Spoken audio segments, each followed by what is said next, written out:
ஒரு துக்கம் அவங்களுக்கு. அதான் ஃபஸ்ட்டு குழந்தை அந்த குடும்பத்தில். அவங்க வடித்த கண்ணீருக்கு அளவே இல்லை. அதுவும் ஆண் குழந்தை இந்த மாதிரி ஆயிடுச்சு அப்படின்னு சொல்லிட்டு, அதுக்கப்புறம் ஒரு 2-3 மாதம் கழித்து அந்த மகனுக்கு ஒரு பெரிய பைக் ஆக்சிடென்ட். எங்கள் தங்கி மகனுக்கு ஃபுல்லாக எலும்பெல்லாம் நொறுக்கப்பட்டு ஒரே நேரத்தில் அந்த மகனுக்கு 3 விதமான ஆப்ரேஷன். காலில், கையில், முக தாடை 2 தாடை எலும்பெல்லாம் ஆப்ரேஷன்.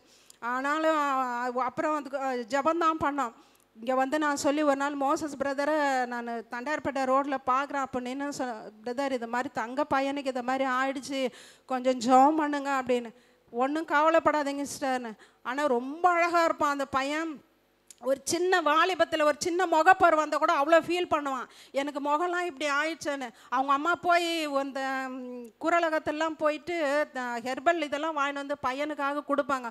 அப்போ நான் நினச்சேன், அவன் அவ்வளோ அழகான முகம். நான் போய் பார்க்கும்போது, ஆண்டவரே அந்த மகனுக்கு எதுவுமே இருக்கக்கூடாதுப்பா, அவன் பழைய முகத்தை எனக்கு கொடுங்க, முகம் அடிபட்டுக்குதுன்னு சொல்கிறாங்களேன்னு சொல்லிட்டு மிகுந்த ஒரு பாரத்தோடு நாங்கள் வந்து ஜெபம் பண்ணோம். அதுக்கப்புறம் நாங்கள் டெய்லி 5லேருந்து 6 மணி வரையும், நைட்டு 9-10 மணி வரையிலும் 1 ஹவர் வந்து நாங்கள் சகோதரிகளாய் கான்ஃபரன்ஸ் காலில் ஜெபிப்பது உண்டு. அந்த ஜெபத்திலையும் அந்த மகனுக்காக நாங்கள் விசேஷமாக ஜெபித்தோம். நான் ஹைதராபாத் போய் பார்க்கும் பொழுது அந்த மகன் சர்ஜரி ஆகி இருந்தால் முகத்தில் ஒரு சின்ன கீறல் கூட இல்லை. ஆண்டவர் அந்த அழகான பழைய முகத்தை காண செய்த தயவுக்காய் நன்றி. அந்த ஆபத்திலிருந்து அந்த மகனை கர்த்தர் உயிரோடு காத்ததற்காக அவர் கோடான கோடி நன்றி. அந்த மறுபடியும் அந்த மகள் வந்து கன்சீவ் ஆனாங்க.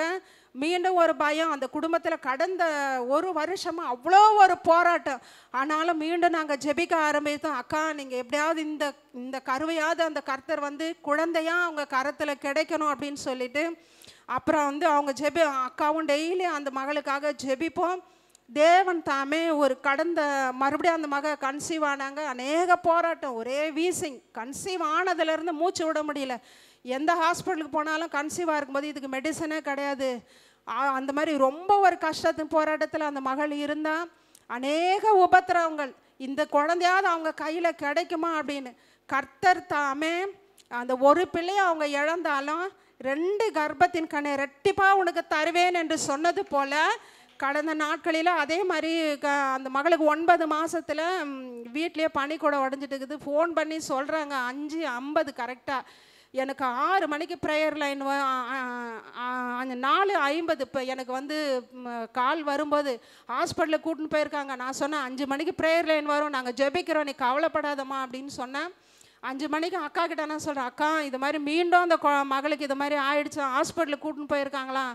அவங்க ஹைதராபாத்தில் இருக்கிறதுனால ஃபோனே எடுக்கலை. 11 மணி வரைக்கும் யாரும் என்ன ஆச்சுன்னே எங்களுக்கு தெரியல. ஆனாலும் நாங்கள் ஜெபித்தோம்.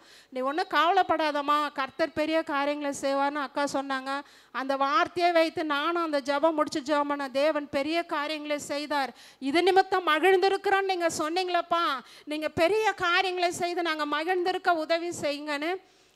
அதுக்கப்புறம் ஃபோன் வந்துச்சு. 2 குழந்தையும் நல்லபடியாக இருக்காங்க. ஒரு குழந்தை 1.5 கிலோ ஐசியூவில் வச்சுருக்காங்கன்னு. மீண்டும் ஃபோன் பண்ணி அக்கா கிட்ட சொல்கிறேன், அக்கா 1.5 கிலோ தான் இருக்கான் ஒரு குழந்தை கையில் கொடுத்துட்டாங்களாங்க்கா. அப்புறம் மீண்டும் ஜெபித்தோம். ஆண்டவர் தாமே 2 நாளைக்கு முன்பாக அந்த ஐசியூவில் இருந்த குழந்தையும் இன்னொரு குழந்தை 2 குழந்தையும் தாயும் சேயுமாய் வீடு வர கர்த்தர் உதவி செய்தார். அவருடைய நாமத்திற்கே மகிமை உண்டாவது. அவரை தவிர வேறு யாருமே செய்ய முடியாது. அவருடைய ஜனங்கள் ஒரு நாள் எந்த ஒரு சூழ்நிலையிலும் அவர் நம்மளை கைவிட மாட்டார். இந்த சாட்சி தேவன் தாமே ரத்தத்துக்குள்ளே மறைத்து கொள்ளணும். ஆண்டவர் தாமே 1 வருஷமாக அந்த குடும்பம் அநேக பாடு போராட்டம் கண்ணீரில் இருந்தாங்க.